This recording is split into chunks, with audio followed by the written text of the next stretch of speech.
Assalamualaikum warahmatullahi wabarakatuh. Dengan saya Kak Rohmah. Kakak di sini akan menjelaskan tentang peraturan di dalam kelas. Apa sih yang dimaksud dengan peraturan di dalam kelas? Peraturan kelas merupakan sarana untuk mengajarkan kedisiplinan kepada siswa dan menciptakan suasana kelas yang kondusif dan tertib.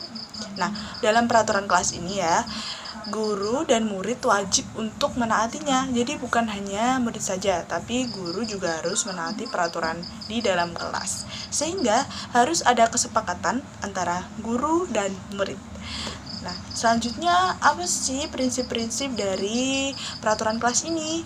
Nah, berikut ada prinsip-prinsip penting dalam membuat peraturan kelas. Yang pertama adalah dalam membuat peraturan kelas harus menggunakan kalimat yang positif.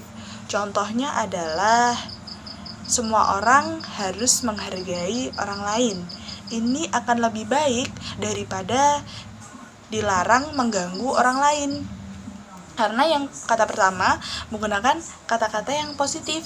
Selanjutnya yang kedua adalah sebaiknya membuat peraturan yang sedikit saja. Karena peraturan yang banyak dan bertele-tele seperti tidak boleh ini, tidak boleh itu akan memenjarakan siswa. Yang ketiga adalah membuat sanksi atau hukuman dari masing-masing peraturan kelas yang sudah dibuat. Karena apa? Karena peraturan tanpa sanksi atau hukuman itu akan membuat guru dan murid akan mudah untuk melanggarnya, sehingga untuk mencegah pelanggaran itu kita membuat sanksi atau hukuman. Namun perlu diingat, hukuman untuk murid atau siswa itu tidak boleh dalam bentuk hukuman fisik maupun psikologis, namun berikanlah hukuman yang bersifat mengajarkan dan memiliki sifat jera. Contohnya adalah ketika ada seorang murid yang datang terlambat di luar waktu yang misalnya ada bonus dari gurunya telat berapa menit. Nah, dia tetap di luar waktu bonus tersebut. Nah, itu ketika dia telat 10 menit, maka janganlah dimarahi, janganlah dipukul, tapi bisa dengan memotong waktu istirahatnya 10 menit. Jadi yang lain istirahat, dia 10 menit tetap di kelas. Misalnya diberi tugas dengan mencatat catatan yang ketinggalan karena keterlambatannya tadi, seperti itu. Nah, ketika memberikan hukuman juga, guru tidak boleh menggunakan kata-kata yang kasar dan membentak. Lebih baik tetap menggunakan bahasa yang halus dan sopan tentunya. Dan guru tidak boleh menghakimi murid ya. Tidak boleh menghakimi murid. Lalu senantiasa memberikan motivasi-motivasi agar dia tidak mengulangi lagi. Lalu guru harus juga tidak boleh meremehkan peraturan. Guru harus senantiasa menaati peraturan agar siswa pun juga tidak meremehkan peraturan karena murid mencontoh dari guru. Halo, ketemu lagi dengan Kak Rohmah. Nah, di sini kakak akan menjelaskan tentang tingkah laku di dalam kelas. Perlu kita ketahui bahwa tingkah laku di dalam kelas ini berhubungan dengan pengelolaan kelas atau manajemen kelas. Nah, pengelolaan kelas ini secara singkatnya merupakan kemampuan guru untuk mengelola kelas. Nah, perlu kita ketahui juga tujuan dari pengelolaan itu sendiri yang juga berhubungan dengan tingkah laku. Berikut tujuan dari pengelolaan kelas yang berhubungan dengan tingkah laku. Yang pertama adalah mendorong siswa mengembangkan tanggung jawab terhadap tingkah lakunya, serta sadar untuk mengendalikan dirinya. Yang kedua adalah membantu siswa mengerti akan arah tingkah laku yang sesuai dengan peraturan atau tata tertib di dalam kelas, serta merasakan bahwa teguran dari guru merupakan peringatan, bukan sebagai kemarahan.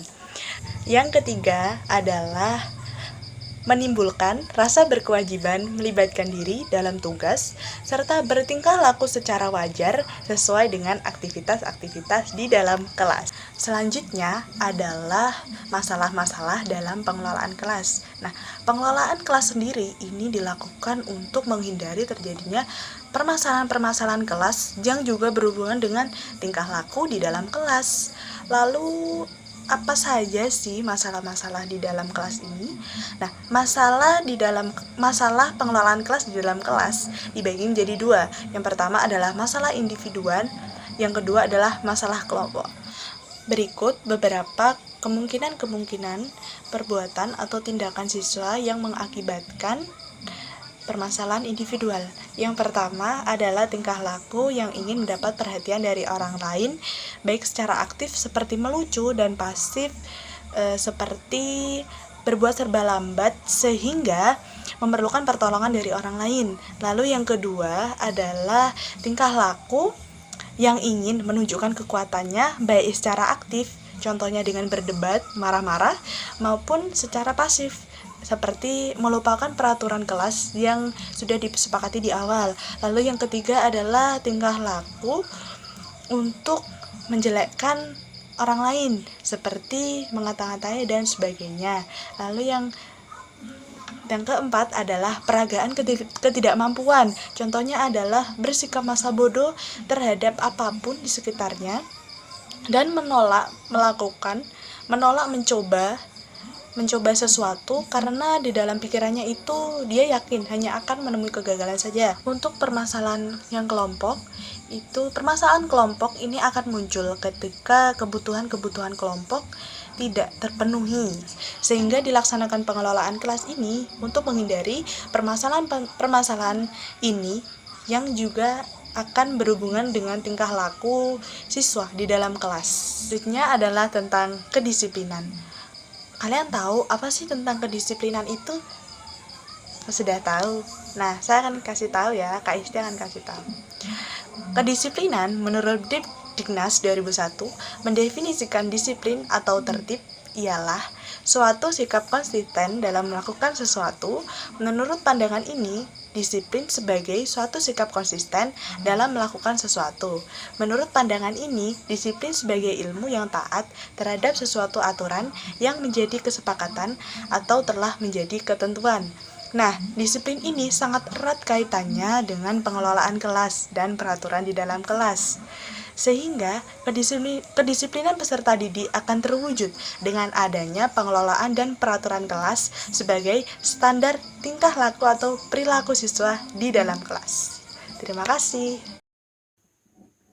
Saya Oktavia Indatiani akan menjelaskan program khusus untuk pengelolaan kelas. Ada 3 macam program khusus yang digunakan dalam pengelolaan kelas, yaitu yang pertama, tanggung jawab kelompok. Penguatan dapat didasarkan pada tingkah laku seluruh kelas dengan cara menjumlahkan tingkah laku masing-masing siswa. Permainan tingkah laku baik adalah contoh dari pendekatan ini. Salah satu kelas dipisah menjadi 2 tim. Aturan khusus untuk tingkah laku baik ditetapkan. Setiap kali seorang siswa melanggar satu aturan, tim dari siswa itu akan mendapatkan hadiah khusus atau hak-hak istimewa pada akhir periode. Jika kedua tim mendapat angka lebih sedikit dari angka yang sudah ditetapkan sebelumnya, maka kedua tim akan mendapatkan hadiah.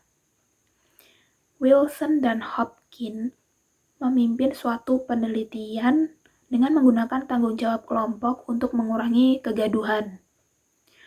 Peringatan dalam banyak cara, program menggunakan konsekuen atau tanggung jawab kelompok telah sukses berdasarkan konsekuen individu. Dan yang kedua adalah token reinforcement. Sistem token reinforcement penguat sekunder seperti mata uang yang dapat ditukarkan untuk membeli kepuasan primer. Dapat membantu menyelesaikan masalah ini dengan membiarkan semua siswa mendapatkan token untuk pekerjaan akademik dan tingkah laku positif di kelas. Token mungkin bisa berupa angka, cek, kartu, mainan berupa uang, atau apa saja yang mudah diidentifikasi sebagai milik siswa. Secara periodik, siswa menukar token yang telah mereka dapat untuk beberapa hadiah yang mereka inginkan. Menurut O'Leary dan Drapman, program token telah sukses mengurangi perilaku atau tingkah laku yang mengacau, menambah belajar, dan mengarah pada prestasi akademik yang lebih besar dalam berbagai kelas. Siswa diberikan token untuk tingkah laku positif. Dalam hal ini adalah kartu hadiah. Dalam beberapa program, siswa dilatih untuk menjadi manajer, membagikan token, dan membebaskan guru untuk memusatkan pada kegiatan lain. Variasi lain adalah membiarkan siswa untuk mendapatkan token di kelas dan saling menukar hadiah di rumah. Rencana ini sangat sukses ketika orang tua bersedia untuk bekerja sama. Catatan atau laporan tertulis selalu dikirim ke rumah setiap hari atau 2 kali dalam seminggu. Pedoman akan diberikan pada orang lain. Dan program yang ketiga adalah program kontrak. Guru menyusun kontrak individu dengan setiap siswa untuk menjelaskan secara tepat apa yang harus siswa lakukan untuk mendapatkan hak-hak khusus atau hadiah. Proses negosiasi dapat menjadi pengalaman pendidikan itu sendiri sebagai siswa yang belajar untuk tujuan yang pantas dan patuh pada aturan di kelas. Sebaiknya kita mencari nasihat dari seorang profesional seperti konselor sekolah, psikolog, atau kepala sekolah. Sebaiknya kita tetap harus berhati-hati menggunakan program hadiah ini. Penerapan yang tidak tepat dan metode yang diberikan hadiah eksternal dapat mengurangi motivasi intrinsik siswa dalam belajar. Tujuan pengajaran adalah untuk membantu siswa menjadi pelajar yang mandiri. Saya akan menjelaskan tentang identifikasi penyelesaian masalah di dalam kelas. Ada 2 permasalahan di dalam kelas, yaitu permasalahan pada peserta didik dan permasalahan pada pendidiknya atau gurunya. Pertama, permasalahan pada pendidik. Kadang pendidik belum maksimal menggunakan strategi dan metode pembelajaran. Solusinya banyak membaca buku mengenai strategi dan metode pembelajaran. Memang sudah seharusnya guru meningkatkan kemampuannya dengan banyak mempelajari strategi dan metode pembelajaran dari buku ataupun pelatihan-pelatihan pembelajaran. Kemudian, belum maksimal dalam mengelola kelas. Solusinya, sebelum melaksanakan pembelajaran, guru semestinya mempersiapkan bagaimana keadaan siswa yang kondusif, memperhatikan tempat duduk siswa, apakah berantakan, mempersiapkan siswa untuk mengikuti pelajaran. Apakah siswa itu sudah siap atau belum untuk menerima pelajaran, gurunya harus bisa mengerti dan paham. Kemudian, ada permasalahan pada peserta didik. Permasalahan pada peserta didik adalah 1. Tidak antusias atau sibuk sendiri. Kadang ada peserta didik juga yang mengantuk.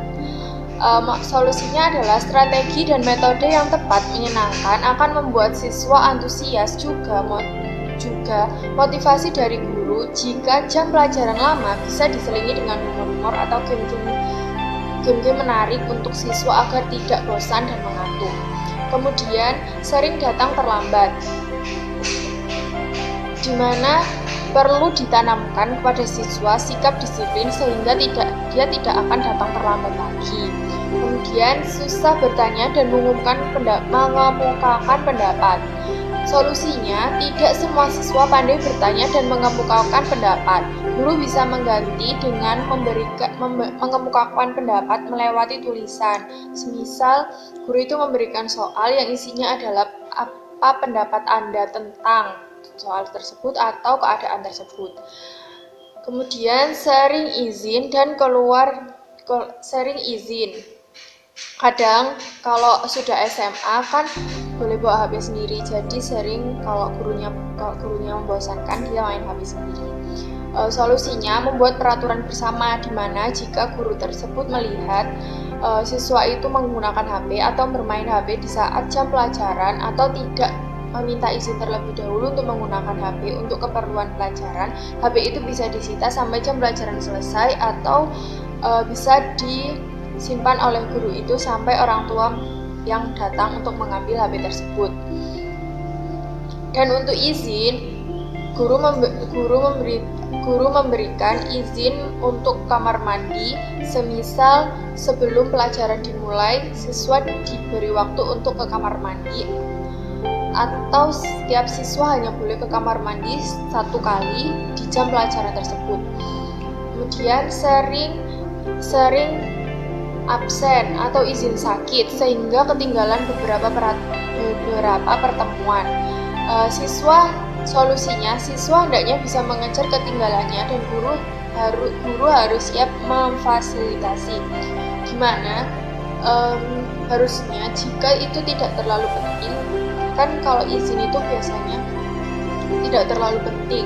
Kalau misalnya tidak terlalu penting dan tidak terlalu mendesak, lebih baik tidak izin, karena mungkin kita akan ketinggalan pelajaran dan sulit mengejar. Karena kalau misalnya kita ketinggalan tulisan, kita bisa mencatat. Kalau misalnya kita ketinggalan pelajaran, kita tidak bisa menangkap dan tidak bisa mencatat itu.